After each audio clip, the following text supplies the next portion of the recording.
किसी को सही में तो ले जा ही नहीं सकते, बल्कि दूसरों को भी गलत में ही ले जाने की कोशिश करेंगे। वो माइंड सेट ऐसा गलत सेट हो जाता है कि फिर हमें सही गलत में फ़र्क पता ही नहीं चलता,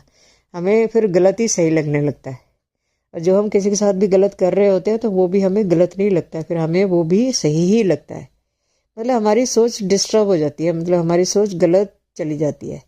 गलत डायरेक्शन में चली जाती है,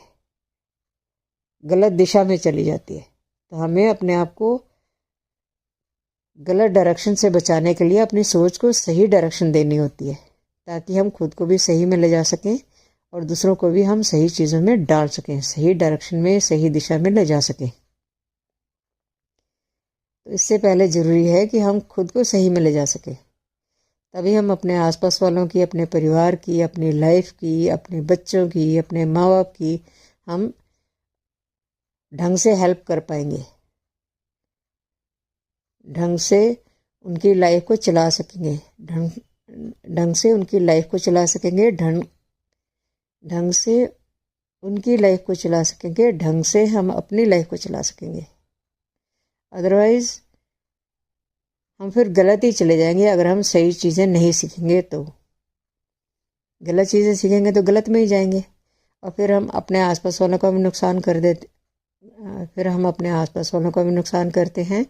अपने बच्चों का, अपने माँ बाप का, अपने बहन भाइयों का, इवन अपने यारों दोस्तों का, घर बाहर जो भी हमारे आसपास होते हैं, हम उनका नुकसान ही करने का सोचते हैं, क्योंकि हमें फिर सही समझ ही नहीं आता, हमें गलत ही समझ आता है, और गलत करते करते फिर हम गलत को ही सही मानने लगते हैं। तो ये हमारे दिमाग का काम करने का एक तरीका है, हम उसको जिस तरफ ले जाएंगे वो उस तरफ ही चल पड़ेगा। कहते हैं हमारे दिमाग में इतनी कैपेसिटी होती है, इतनी ज़्यादा कैपेसिटी होती है कि अगर हम उसको सही में चलाना चाहें तो बहुत सही में जा सकता है,